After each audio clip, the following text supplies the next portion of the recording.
If you're planning a trip to Italy, this is the video for you. Oh, thank you.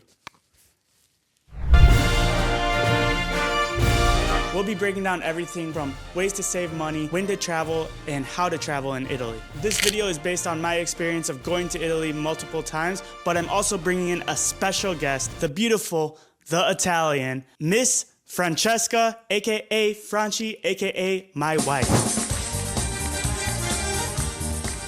Hello everyone! Grazie per essere qui. Grazie a te! Grew up in Italy, lived in Italy, studied in Italy, and we're gonna rely on you to give us the tips when visiting Italy. The first thing is, when should people go and visit Italy? I would say the best months to visit Italy are May and June and September. Absolutely skip, if you can, July and August, especially August, for two main reasons. First of all, it can be very hot. I would say between 90 to 100 Fahrenheit, 30-35 Celsius. And if your goal is to visit a city like Bologna, Florence or whatever, it could be very hot. The second reason is because it's crowded. Generally, August for Italians, and I would say also many Europeans, is the month where you have the summer holidays, so 2 to 3 weeks. And so the prices will be very high, and wherever you go, you will have tons of people visiting Italy. So I would suggest September or before the summer, May and June, and avoid August. Should you visit Italy during the winter? I have done this one time in December, and there's pros and cons to it. Yes, there's gonna be less people, a lot of the hotels are gonna be cheaper, and you'll be able to walk into any restaurant or museum without having to wait. What I didn't realize was that daylight is so much less during that time, so to go out and explore, you have less time. And you have the chance also of not having the good weather, like we have winter, so you could have like rain, cold. It's more rainy during winter. During this time is when they restore different monuments, so you'll see that some stuff are covered and they're just restoring it during the off season of travel. But however, winter is the perfect time to go to Italy if you're planning to ski in the Alps. So it also just depends what you're going to Italy for. So Joy, do you think you need to know Italian to go to Italy? I don't believe that it's actually necessary, especially when you're in the big cities like Milan, Rome, as well as Florence. As you get farther out of those big cities, you'll probably need to know more Italian, but usually there's always someone there that can help you out in English. Yes, but I think it's good to know some key sentences or phrases, and I would say buongiorno, good morning, or where is that street? Dov'è quella strada? Where is the bathroom? Dov'è il bagno? How much it costs? Quanto costa? So that definitely would help you to also interact, with the culture. Yes, and if you want a video on the basic phrases that you would like to know before you go to Italy, definitely let us know in the comments below. Hit subscribe. Now we're going into this segment that we're gonna call Know Before You Go, which is just a bunch of miscellaneous facts that'll help you. So, number one, absolutely bring some cash. Many places in Italy nowadays accept credit card. However, when you are going to purchase something like, I would say below €5, like a coffee, a cappuccino, or like a souvenir, usually it's better that you pay in cash, and not all these little stores will accept a credit card for such small amount. So don't forget, always bring some cash. Booking hotels and Airbnbs. Always double check if your hotel or Airbnb actually comes with air conditioning. A lot of places in Italy don't have air conditioning. This can be pretty problematic in the summer. So just double check, make sure you read everything there. Plugs and outlets in Europe, make sure you have the converter if you're coming from the US. If you're planning to work while in Italy, you might want to double check and make sure that your Airbnb and hotel has strong Wi-Fi. Some places in Italy, the Wi-Fi just isn't as strong as what you might be used to, so make sure you give a call to your hotel or ask them how strong their internet is. Also, another tip is to walk around with a water bottle, because not only does Italy have beautiful fountains all around, they also have drinking fountains that you can fill up water, and Italians actually drink out of this water too, so you know it's safe. And as I've been traveling, I understand now that it's important to have some emergency numbers in your phone. So if you have to call the police in Italy, the phone number is 112, and if you need an ambulance, it's 118. And by the way, the ambulance is free and cheaper than a taxi. No, just kidding. Just kidding. If you're wondering about phone data, I would suggest to first ask to your network provider how much it could cost to have for 1 or 2 weeks, depends how long you will be in Italy. Otherwise, take in consideration that in Italy we have several mobile plans, TIM, Vodafone and Wind, and they offer very cheap solution. Usually for us, a monthly payment for the phone, for the data, is about 10 to 15 euro. So definitely with a budget of $10, $15, you will be able to have a plan for the entire vacation. So that could be an alternative. How to move around Italy. So in my opinion, the best option is taking a train.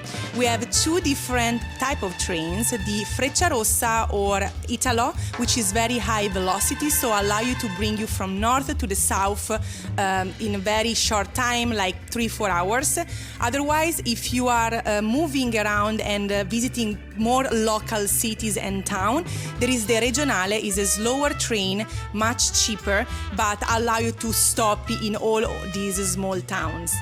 So one difference is the price. The Regionale is cheap, as I was mentioning. The Italo or high velocity Frecciarossa can be very expensive, and also the seats are assigned. And so it's very important that you plan ahead your trip and you book the ticket ahead of time to, first of all, make sure that you will have a spot and also get the best price. For the Regionale instead, the price is set, and actually there is not a seat assigned, so you can buy it ahead of time or directly in the train station the same day that you are traveling. And then when you're at the train stations, just make sure you're watching your stuff, because a lot of times there are pickpockets there. If you're planning to take a taxi around Italy, you might need to use cash. Not every taxi takes credit card. Ubers don't really exist in Italy. I believe they're starting to come out in Milan. But one app that we can recommend is IT Taxi or It Taxi in Italy, which is essentially Uber or Lyft for taxis. Also, if you plan to use public transportation, like the bus or the trains, you can go to a tabacceria, which is, one of those corner stores that sell newspapers, cigarettes, etc., and you can buy the tickets from them. Renting a car. Totally unnecessary if you're staying within a city. Italy is known to be very walkable. I would say it's pretty unnecessary unless you do plan to travel into the countryside or into the smaller towns or cities around the big city. In the cities, they have ZTL zones, which are essentially zones where cars are just not allowed. So having a car is just very inconvenient. Only rent a car if you need to do a day trip somewhere, or if you plan on just traveling Italy with a car. However, although the train system is very good, I would say if you're going from south of Rome to regions like Puglia, Calabria, or the islands such as Sicily and Sardinia, we highly recommend it to rent a car, because the public transportation that is not as good as in the north part of Italy. And the reason is because if you are going in the south, generally there are less train, there is no high velocity. So in general, public transportation in the south is not the best option. So we recommend to rent a car. If you're going to Italy, chances are you're excited to eat. And it's one of my favorite things to do too. What I didn't realize when I first went to Italy is that different regions are known for different foods. This is called piatti tipici, typical plates. So depending on what region you're going to, you want to do a little bit of research to understand what is very typical and traditional in that region. And we're planning to come out with a video for this in the future. So again, make sure you hit subscribe. For example, Rome is known for carbonara. It doesn't mean that if you get carbonara in Sicily or in Milan that it's not going to be good. You definitely want to experience carbonara where it's from, especially since most of these typical dishes are used with local ingredients. If you want to experience the typical Italian breakfast, stay away from eggs. Stay away from eggs and bacon and pancake, and look for a cappuccino, croissant, which in Italian also we call brioche or cornetto, and cookies. So this is our typical breakfast in Italy. So maybe you're looking for something more than a cookie and cappuccino. So they do have little breakfast sandwiches some places where they have a little piece of ham, prosciutto with cheese. Italians call this the salty breakfast. Lunch is usually very light. It can either be like a bowl of pasta or just a quick sandwich, a slice of pizza. Dinner is typically later in Italy. Most Italians eat around 8 p.m., I would say. And so in between the lunch and the dinner, it's important to know that most restaurants actually close as they switch menus. So if you're looking for food between 3 and 5 p.m., you might be out of luck. So make sure you plan accordingly, make sure you have some snacks. But a very good thing is that around 5 p.m., Italians have their happy hour, which is called Aperitivo. And what that is you can go out, get great drinks, and it comes with a little bit of snacks. That could be chips, olives, nuts, and then depending on where you go. And these foods are usually included with your drink. So it's a great way to take a break and then relax and socialize. When I'm in Italy, I see Ristorante, Trattoria. Can you explain the difference between those? Yes, sure. So the main difference between restaurant and trattoria is that the trattoria is very local and typical. So you would find like dishes that are typical of that region, and it's more like when you go to eat to your grandma. So it's it's not definitely a fancy place. It's very typical, and usually they use ingredients that are local. Instead, the restaurant is like what we usually think about, and like also in the US, where you can find every type of dish. There are like different levels. Also, along the lines of food is wine. Italy is known for their wine in all different regions. Depending on which region you are, you might want to know which wines to choose. But don't be afraid to take the house wine, which is usually a really good deal in the restaurants and very good as well. Also, quick tip, if you're ordering pizza at a restaurant, it usually comes as a personal size, which is about the size of your regular dinner plate. And of course, gelato is famous in Italy as well. There is also fake gelato. When you're looking for gelato, you don't really go for the bright colored, high mountainous gelato. Those are usually fake. So you want the gelato that is flat or covered. Those are more of your authentic Italian gelatos. And if you want to make sure you don't get duped into eating at a touristy restaurant, always feel free to ask one of your locals or your tour guides where to eat, because Italians take a lot of pride in the food that they eat, and they want to make sure you have a great experience in Italy. So always feel free to ask around, like, hey, where's the best pizza around here? Or what's the best restaurant? What's your favorite restaurant? They'll definitely tell you, and maybe they'll even tell you what to order. And although you can be tempted by like sitting and go to eat in one of those restaurants that are surrounding like a major monument or a main square, remember that most of the time those places are extremely pricey and not very good in quality. So if you really want to enjoy your view, I would maybe suggest to do more an happy hour, take a spritz or a coffee, but not really base your full meal in those places. And also take a quick look at the menu and make sure that these items are not on the menu. Spaghetti and meatballs, chicken Alfredo, and chicken Parmesan. These are not typical Italian dishes, although they are American Italian. It's a good way to figure out that these places are tourist traps. And one other one is pepperoni pizza.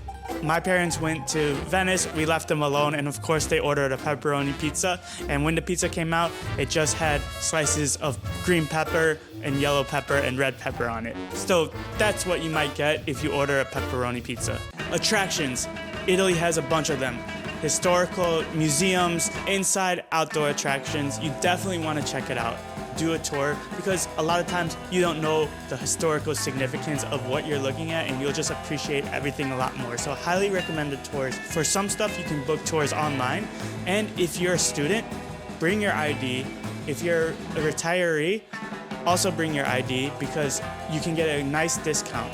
And some museums and some attractions have free days. Before you book a ticket, make sure you check what the free days are there.